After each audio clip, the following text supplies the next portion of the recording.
Question number 6. There are 10 lamps in a room. Each one of them can be switched on independently. The number of ways in which the hall can be illuminated is. Okay. December. So there are 10 lamps in a room. Room में 10 lamps है. Each one of them can be switched independently है. The number of ways in which the hall can be illuminated. मतलब hall में light होनी चाहिए.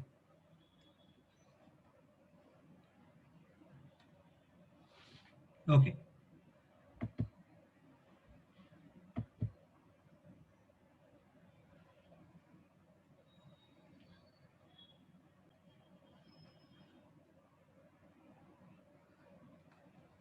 So question 6. So 10 lamps है room में और रूम में लाइट होनी चाहिए, मतलब कि कम से कम एक बल्ब तो चलना चाहिए. सो 10C1 और 10C2 हो सकता है और 10C3 और 10C4 और 10C5 और 10C6 और 10C7 10C8 10C9 10C10 तक चलता जाएगा. इसका मतलब तो यही हुआ 10C1 10C2 10C3, क्योंकि रूम में लाइट चाहिए. तो इसका मतलब ये हो जाएगा कि हम लोग यहाँ पे 2 का पावर 10 n -1 का कंसेप्ट को फॉलो करेंगे. तो 2 का पावर 10 -1 is 1024 -1, तो 1023 is the answer. तो इसका आंसर था 1023. चलो क्लियर हो गया है. Question number. Yes, sir. Yes, sir. अब क्वेश्चन 7 में लिखा है there are 11 questions in a examination paper of mathematics. Okay. So question 7 में है कि भाई देयर आर टोटली 11 क्वेश्चंस हैं in maths paper. A candidate has to answer 6 questions. Okay, उसे 6 questions आंसर्स देने हैं. 6 questions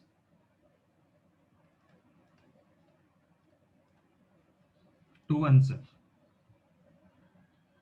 of which the question under 1 is compulsory. मतलब एक question तो compulsory, under 1 is compulsory. 1 is compulsory. Now if 1 is compulsory तो इसका मतलब ये होगा कि 11 में से 1 चला जाएगा तो 10 होगा एंड 6 में से 1 चला जाएगा तो कितना होगा 5. क्योंकि 1 क्वेश्चन कंपलसरी तो उसके लिए तो आप बोल दोगे भाई 1C1. अब आपके पास जो बच गए 10, उसमें से आपको देना है एनी 5 क्वेश्चंस. तो 1 क्वेश्चन तो आ चुका है और 5 क्वेश्चंस आप 10 में से दोगे तो that comes to total 6 questions हो जाएंगे आंसर देना. तो 1C1 will be 1 and 10C5 will be 10 9 8 7 6 5 4 3 2 1. So 5 and 2 10 cancel, 4 से 8 cancel and 3 से ये cancel. So that is 9 into 2 into 2. So 9 into 2 into 2 कितना होगा? And 7. 7 multiply 9 multiply 4 will give you 252. So 252 is the answer. चलिए, end it out over here. No, sir. Okay.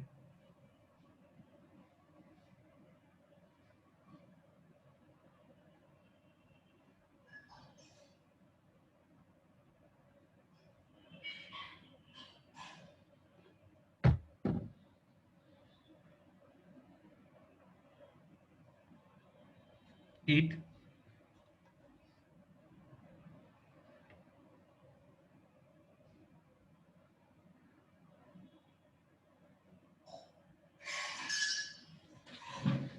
there are two groups in a question paper. Each group contains 7 questions.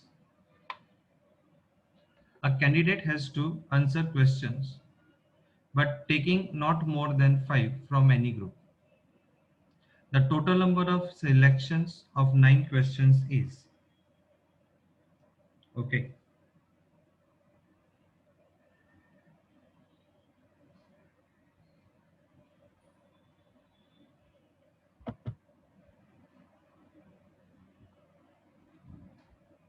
So in question number 8 में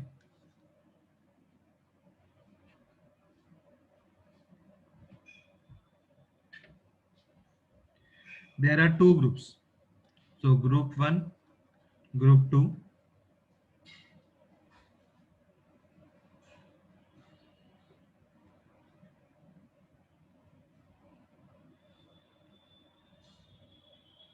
Each group contains 7 questions. 7 questions हैं इनके अंदर में. A candidate has to answer questions but taking not more than 5 from each group. मतलब आपको total चाहिए 9 but 5 में से ज्यादा नहीं होने चाहिए. और अगर 5 में से ज्यादा नहीं होने चाहिए तो इसका मतलब ये है कि अगर यहाँ से 5 लिया तो यहाँ से 4 हो सकता है, और अगर यहाँ से 5 लिया तो यहाँ से 4 हो सकता है. अब 5 से ज्यादा नहीं जा सकते. तो अगर मैंने यहाँ पे 3 लिखा तो ये 6 हो जाएगा, और यहाँ 3 लिखा तो ये 6 हो जाएगा. तो ये पॉसिबल नहीं है क्योंकि ये 6 से ज्यादा हो गए, 5 से ज्यादा हो गए, और 5 से ज्यादा पॉसिबल नहीं है. तो इसलिए हमें इनको हटाना पड़ेगा. So that is 7C4 into 7C5 और 7C5 into 7C4. 7C4 को सॉल्व करेंगे तो 7C3 बोल लो चाहे. मतलब आप ये बोल सकते हो कि भाई आप 7C3 एंड 7C2 फाइंड कर रहे हो. तो 7C3 मुझे देगा 35 एंड 7C2 देगा 21. सो 21 into 35. सो 35 into 21 किया तो 735 प्लस 735. तो 735 प्लस 735 करेंगे तो you will get the answer 1470. So 1470 is the answer.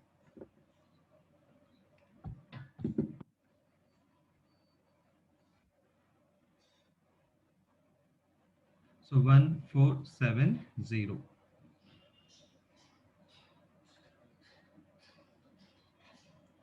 Any doubt to anyone? No, sir. Okay. No, sir. No, sir. Question number 9.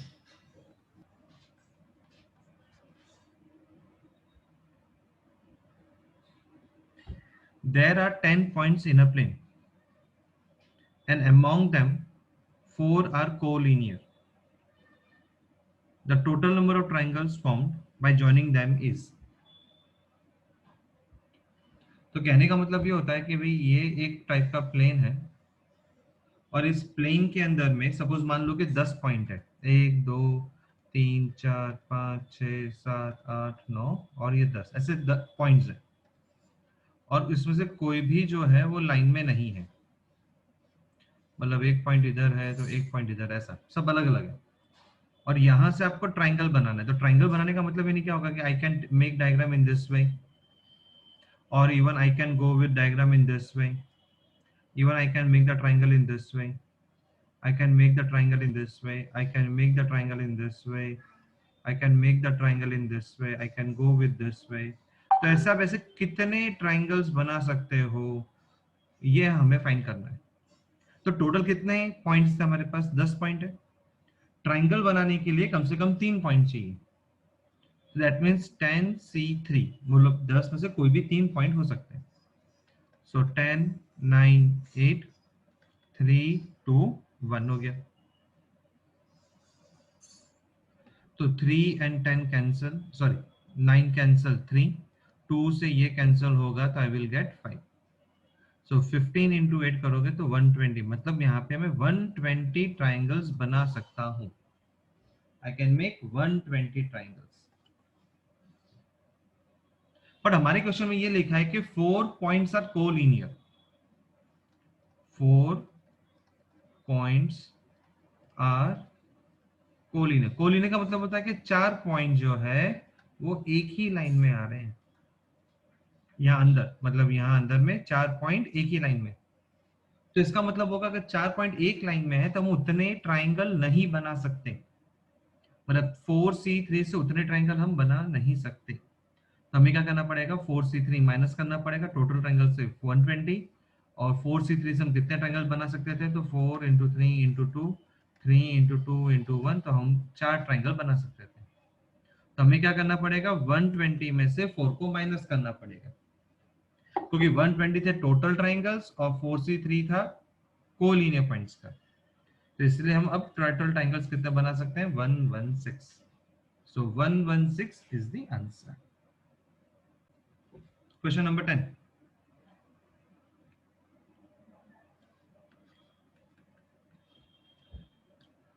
Out of 18 points in a plane, no 3 are in the straight line except 5 points which are collinear. मतलब 5 points collinear है.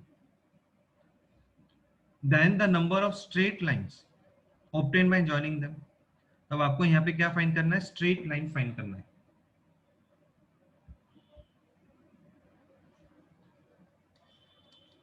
अच्छा, अब straight line का मतलब ये होता है कि कम से कम आपको एक पॉइंट एंड दूसरा पॉइंट चाहिए एक स्ट्रेट लाइन बनाने के लिए. That means you need at least 2 points to draw the straight lines. आपके पास इस प्लेन में 18 पॉइंट्स है. तो अगर 18 पॉइंट्स है तो 18 में से हम कोई भी 2 पॉइंट्स को लेके लाइन बना सकते हैं. तो 18C2 that is 18 into 17, 2 into 1, तो 17 इंटू 9 हो जाएगा.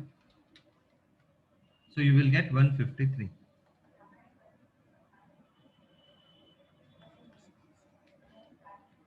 So 153 is a straight lines.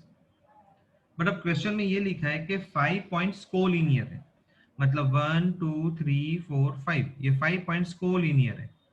मतलब उतने स्ट्रेट लाइंस तो नहीं बनेगी. तो 5C2 माइनस कर देंगे 10. तो 153 में से आपने माइनस कर दिया 10. अब इसमें मैं +1 करूंगा. क्यों +1? क्योंकि ये पॉइंट से ये पॉइंट तो आपने ऐड किया, तो एक स्ट्रेट लाइन तो बनेगी यहाँ पे. तो इसका ये +1 हो जाएगा. तो इसीलिए आंसर हो जाएगा 144. सो 144 is the straight line. A polygon has 44 diagonals. Then the number of its sides are. Now over here हमें फाइंड करना है कि नंबर ऑफ डायगोनल्स कितने होंगे. Okay. Now over here diagonals किसको बोलते हैं, सबसे पहले तो हम ये समझ लेते हैं. ये रेक्टेंगल है. तो रेक्टेंगल में आपने ए पॉइंट से सी पॉइंट के बीच में एक लाइन ड्रॉ की है. इसको कहते हैं आप डायगोनल. बी एंड डी को ज्वाइन किया, उसको डायगोनल बोलते हैं. तो यहाँ पे 2 डायगोनल्स बन गए. तो उसी तरीके से नंबर ऑफ डायगोनल्स को फाइंड करने का फॉर्मूला है 1/2 n-3. तो यहाँ पे देखो कितने लाइंस हैं, 1 2 3 4 लाइंस है. तो यहाँ पे n हो जाएगा 4. हम इसमें सब्स्टिट्यूट करते हैं तो 1/2, 4 4 - 3 1, और 2 से 4 कैंसिल हो गया तो 2. तो ये बताएगा कि आपके कितने नंबर ऑफ डायगोनल्स होंगे, 2. तो ये अपना राइट हो गया. 2 डायगोनल्स है अपने पास, एक 1 एंड 2. उसी तरीके से अपना क्वेश्चन था इन क्वेश्चन नंबर 11 में, polygon has 44 diagonals. Okay. Then the number of sides are 8. अब क्वेश्चन बोलता है कि आपका जो n है वो 8 है। अब ये बताना है कि ये ट्रू है या फॉल्स। कि दैट मीन्स कि जब 8 होता है तब आपके नंबर ऑफ डायगोनल्स 44 होते हैं। हम फॉर्मूला में अप्लाई करते हैं, तो 1/2 8, 8 - 3 5, सो 2 से 8 कैंसिल हो गया 4, 4 5 20। तो इससे ये पता चलता है कि देयर आर 20 डायगोनल्स, और ये बोलता है 44 डायगोनल्स। तो इसका मतलब ये होगा कि मेरा जो फर्स्ट है 11 वो फॉल्स है, ट्रू फॉल्स के अंदर में। तो आंसर विल बी फॉल्स। तो यहाँ पे हम लिख देंगे फॉल्स, क्योंकि 44 नहीं 20 आना चाहिए रीजन में।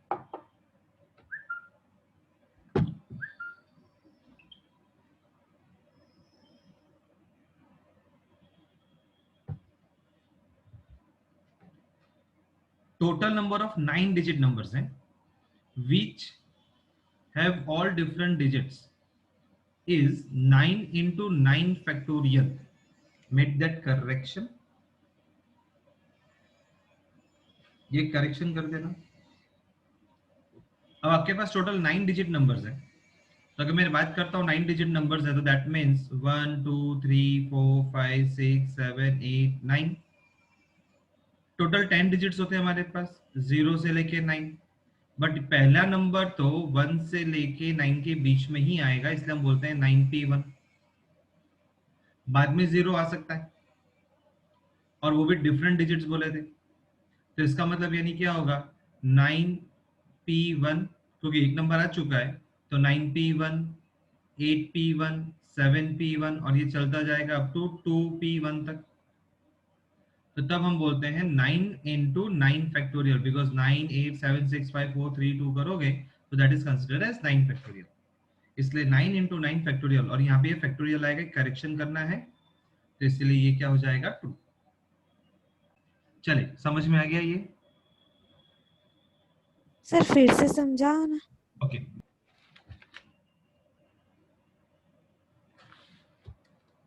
आपको टोटल चाहिए 1 2 3 4 5 6 7 8 and 9। तो ये 1 2 3 4 5 6 7 8 9 डिजिट है। आपके पास डिजिट होती है 0 to 9, बट फर्स्ट प्लेस पे तो 1 to 9 ही आएगा, तो 9 में से 9p1 में से कोई भी एक नंबर इधर अरेंज होगा, इसलिए आएगा 9। अब एक नंबर इधर आ चुका है, 1 से 9 में से एक नंबर आ गया, तो बाकी बचेंगे 8 डिजिट, और 8 डिजिट और यहाँ पे 0 आ सकता है, तो इसलिए हो गया टोटल 9 डिजिट। तो 9p1, जब इधर जाओगे तब 8p1, 4 डिजिट पे जाओगे तो 7p1, क्योंकि एक एक नंबर निकलता जाएगा, क्योंकि एक जो नंबर आ चुका है वो रिपीट नहीं होगा। तो इसको हम क्या बोलते हैं 9 8 7 6 5 4 3 2। तो इस पूरे पार्ट को हम बोलेंगे 9 फैक्टोरियल इनटू 9। अभी आ गया समझ में?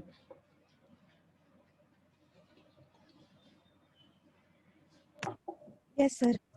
तो ये प्रूफ है, तो इसीलिए हम लोग यहाँ पे लिख देंगे 2। There are 8 questions in an examination paper, and each question has an alternative. The number of ways in which a student can give his answer 6561। अब ये ट्रू है या फॉल्स वो बताना है।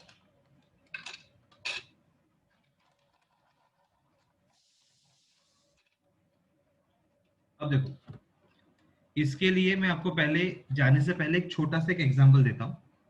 मान लो कि आपके पास क्वेश्चन 1 है एंड क्वेश्चन 2 है, इसमें ऑल्टरनेटिव है ए अटेम्प्ट कर सकते हो या बी अटेम्प्ट कर सकते हो, इसमें भी ए अटेम्प्ट कर सकते हो या बी अटेम्प्ट कर सकते हो, और क्वेश्चन में लिखा है कि number of ways in which student can give answer, कितने तरीके से आंसर दे सकता है। अच्छा अब ये भी तो हो सकता है उसको क्वेश्चन 1 नहीं आता हो तो उसने अटेम्प्ट भी नहीं किया हो, और ये भी हो सकता है कि क्वेश्चन 2 भी अटेम्प्ट ना किया हो। मैं सिर्फ ये एग्जांपल दे रहा हूँ पहले समझाने के लिए।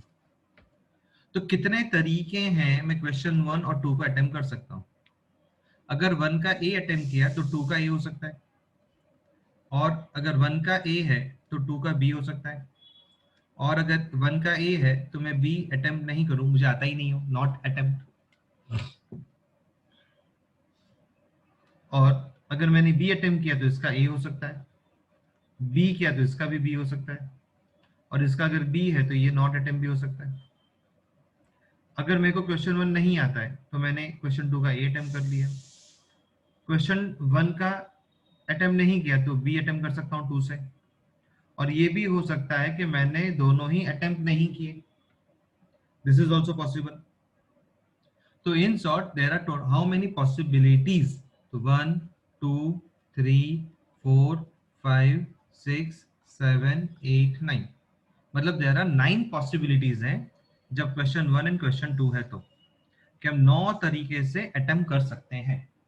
चलो समझ में आ गया। Yes sir. अब यस सर। अब इसका शॉर्टकट क्या है कि यहाँ पे 1 2 और 3 बोला है, तो 3 का पावर 2, मतलब 3 का पावर n, कितने क्वेश्चंस थे, 2 क्वेश्चन थे, तो 3 का पावर 2, तो कितना आ गया, 9 आ गया। अब उसी तरीके से मेरे पास क्वेश्चन 1 है, 2 है, 3 है, 4 5 6 7 8 है। तो अब ये 8 अगर क्वेश्चंस है मेरे लिए पास, तो क्या पॉसिबल है मैं ऐसा बना पाऊंगा 8 क्वेश्चंस के लिए, तो प्रैक्टिकली पॉसिबल नहीं है। तो इसीलिए हम क्या करेंगे, 3 का पावर 8 कर देंगे, और 3 का पावर 8, तो 3 मल्टीप्लाई इक्वल टू करेंगे 2 3 4 5 6 7 8, तो I will get the answer 6561। तो इससे ये पता चलेगा कि देयर आर टोटल 6561 पॉसिबिलिटीज हैं। तो अब ये ट्रू है या फॉल्स। अब नाउ क्वेश्चन इज, आपको एक क्वेश्चन अटेम्प्ट करना है, क्योंकि क्वेश्चन में लिखा है, क्वेश्चन में क्या लिखा है, the number of ways in which a student can give his answer. Can give his answer का मतलब यानी क्या हो जाएगा कि उससे आंसर देना कंपलसरी है, तो कंपलसरी का मतलब यानी क्या हो जाएगा, -1, क्योंकि एक ऑप्शन ऐसा भी होगा कि जहां पे आपने एक भी अटेम्प्ट नहीं किया है, जैसे यहाँ पे था एक भी अटेम्प्ट नहीं किया, और हमें बोला है कि कम से कम एक तो अटेम्प्ट करना ही होगा, इसलिए टोटल पॉसिबिलिटीज में से -1 करना होगा, तो I will get 6560। So this is the answer, और हमें दे रखा है 6561, तो ये हमारे लिए क्या हो जाएगा, फॉल्स। तो इसीलिए 13th जो है वो फॉल्स है। The answer has to be 6560।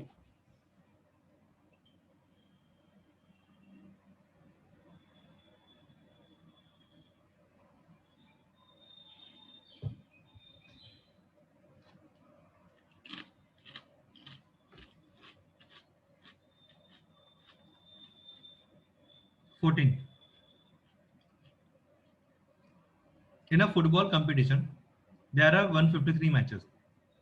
A match occur होती है between two teams. The total number of teams took part in the competition is 18. तो अगर 18 टीम्स पार्टिसिपेट करती है और हर मैच 2 जन के बीच में होता है, we will say 18/2। तो हमें देखना है कि टोटल 153 मैचेस हुए कि नहीं हुई, तो 18 into 17, 2 into 1, so 17 into 19, 9 करो, तो 17 into 9 करेंगे तो आई विल गेट 153, और ये 153 मैचेस यहाँ पर भी आता है, तो I say that this is true.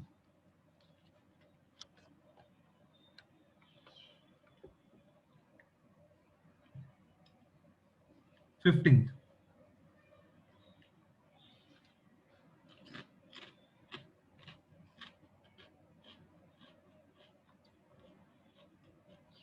NCN 1 होता है, डेफिनेटली हमने पढ़ा है, और 0 फैक्टोरियल भी 1 होता है, यस, तो इट इज ऑल्सो